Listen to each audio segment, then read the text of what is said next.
자, 충효편이었고 지금까지. 이번에는 인주입니다. 인주. 사람 인자에다가 주인 할 때 주자니까 뭐 말 그대로 이제 사람의 주인 그런 말인 것 같은데 읽어봐야 알지 뭐 또.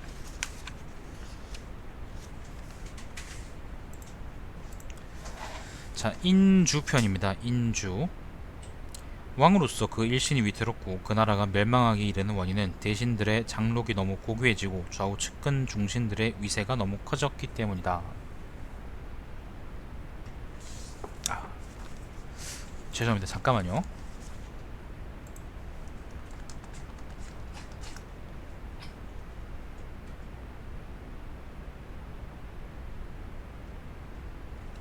잠깐만요.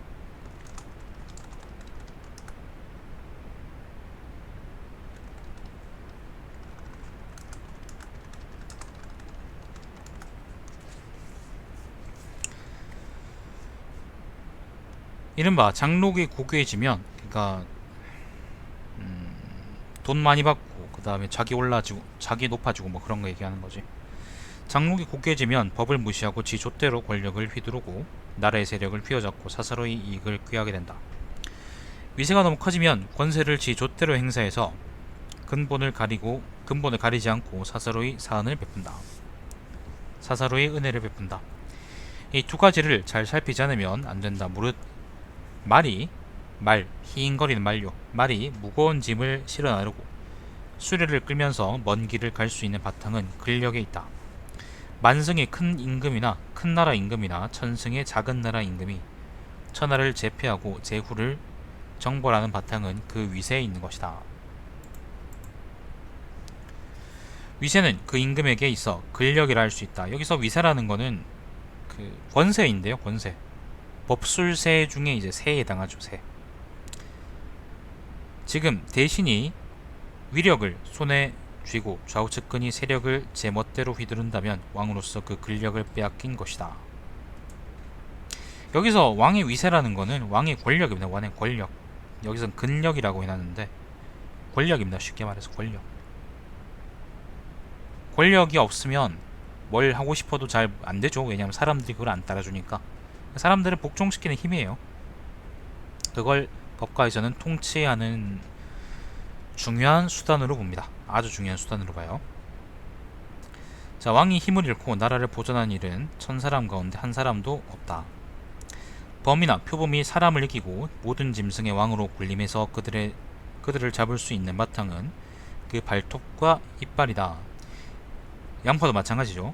만약 범과 표범이 그 발톱과 이빨을 잃는다면, 양파 그저께 이제 그거 했는데 발톱 깎았는데, 반드시 사람은 그것들을 제압할 것이다. 무릇 위세와 권력은 임금에게 있어 발톱과 이빨과 같은 것이다. 왕이 발톱과 이빨을 잃으면 이것들을 잃은 범이나 표범과 같은 처지가 될 것이다. 송나라의 왕은 그 발톱과 이빨을 자한이라는 신하에게 빼앗겼고, 제나라의 간공은 그의 발톱과 이빨을 권신인 전상에게 잃었다. 그런데도 재빨리 그것들을 다시 빼앗아 찾지 않았기 때문에 그 일신은 죽었고 마침내 나라는 멸망하고 말았다. 지금 법수를 터득하지 못한 왕은 한결같이 송나라 왕이나 제나라 간공의 잘못을 잘 알면서도 스스로의 허물에 대해서 깨닫지 못하니 일의 사정을 잘 살펴 분간할 줄 모르기 때문이다. 법수를 잘 터득한 선비와 권좌에 앉아있는 대신들은 서로 용납할 수 없는 관계에 있다.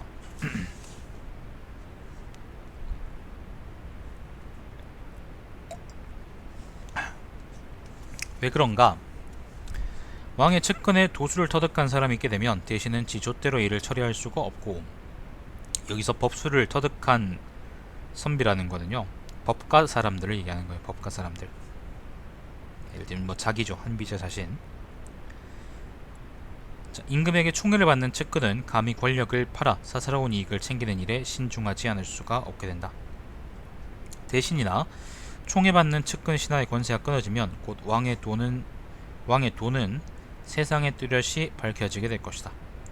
지금은 그렇지가 않다. 저 요로에 앉아있는 대신이 권세를 쥐고 지 좆대로 휘두르고 사사롭게 이익을 꾀하며 측근에서 왕의 총애를 받는 근신들은 패거리를 모아 무리를 만들고 소원한 선진 인사들의 등용을 억제하고 있다. 이러니까 법수를 터득한 선비가 어찌 새롭게 등용될 수 있겠으며, 또한 왕이 어찌 자기 뜻대로 판단해 일을 결제할 수 있겠느냐. 그러므로 법수를 터득한 사람이 반드시 등용되지 않음은 물론이고 권세는 양립할 수가 없으니 법술의 선비가 어찌 위태롭지 않겠느냐.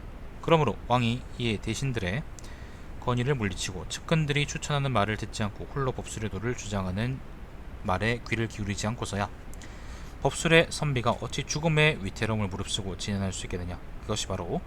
이것이 바로 세상이 잘 다스려지지 않는 바탕인 것이다. 현명한 왕은 신하의 공적에 따라 장록을 주고 능력을 헤아려 관직을 맡김으로 천거된 사람은 반드시 현명한 사람이고 등용된 사람은 반드시 능력이 있는 사람이다. 이렇듯 현명하고 능력 있는 선비가 진출하면 권문 세도에게 부탁하여 벼슬을 얻고자 하는 풍습은 그치게 된다. 무릇 공로가 있는 사람이 많은 복禄을 받고 능력 있는 사람이 높은 관직을 맡게 되면 지금까지 사사롭게 칼을 휘두르던 협객들이 어찌 사적인 용기에 빌붙어 살던 것을 그만두고 외적을 막는 일에 힘쓰지 않을 수 있으며, 유세로서 벼슬을 받았던 선비도 어찌 사문의 권세에 굽히던 일을, 사문이라는 거는 이제 귀족들이요, 그러니까 공적인 나라 그런 게 아니라 말 그대로 귀족들 그런 걸 의미하죠. 사문의 권세에 굽히던 일을 그만두고 청결한 삶을 살려고 하지 않겠느냐. 이것이야말로 현명하고 능력 있는 선비를 모으고 원문 세가에 빌붙어 사는 무리들을 흩어지게 하는 방법이다. 지금 왕의 측근에서 총애받는 사람들이 반드시 슬기로운 사람이라고만 할 수는 없다. 왕이 신하를 대할 때 어느 한 사람을 슬기롭다고 해서 그 의견을 듣고는 곧바로 깊숙한 곳에서 측근들과 그 의견을 논의했다면 결국 측근들의 말을 듣는 것이고, 그 사람의 슬기는 고려되지 않으니 이것은 곧 미혹한 사람과 더불어 슬기로운 사람을 논평하고 있는 셈이 된다. 또 요로에 있는 사람이라고 해서 반드시 현명한 것은 아니다. 왕이 사람을 대할 때 어느 한 사람을 현자로 알고 그 사람을 예우해 놓고는 곧이어 안으로 들어가 요로에 있는 권신들과 그 행위를 논한다면 그 권신들의 말을 듣고 결국 그 현인을 등용하지 않으니 이것이 바로 불추한 사람과 더불어 현자를 논평한 셈이다. 그러므로 슬기로운 사람의 정책은 어리석은 사람의 그 가부가 결정되고, 어리석은 사람의 행동은 불추한 사람의 그 선악이 평가되는 것이다. 이래서야 어찌 슬기롭고 어진 사람이 등용될 수 있겠느냐. 현명한 왕의 총명이 이로써 가려지는 것이다.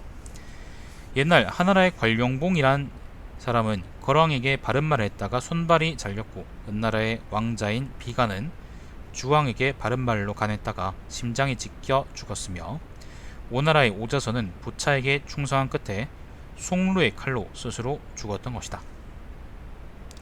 이 세 사람 모두 신하로서 불충했던 것도 아니고 그 진언한 바가 부당했던 것도 아닌데, 죽음을 면치 못했던 것은 왕이 슬기로운 사람과 어진 선비의 말을 깊이 살피지 않았고 미혹하고 어리석은 사람에게 총명이 가려졌던 것에서 온 재앙이다.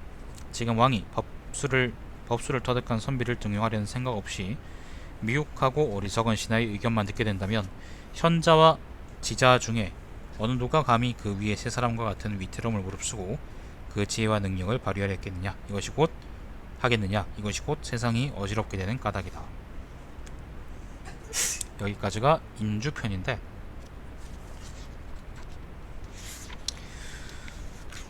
맥락상 왕이 사람을 어떻게 써야 되느냐에 대한 이야기인데, 새에 대한 이야기도 있고, 법술세 중에 이제 새에 대한 이야기도 있고, 그죠? 새에 대한 이야기도 있고, 그리고 이제 사람을 쓸 때 어떤 사람을 써야 되느냐 대한 이야기도 있는 걸 보니까 사실 요 편은 왕에 대한 이야기라고 봐도 되겠네. 근데 앞에 얘기들하고 또 비슷하기 때문에 크게 별 차이는 없습니다. 넘어가도록 하죠.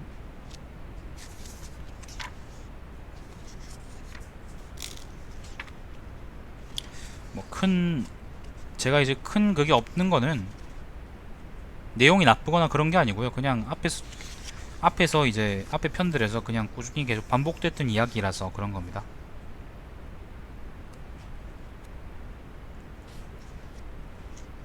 한 편만 오늘 더 읽을게요. 자, 영상 끊죠.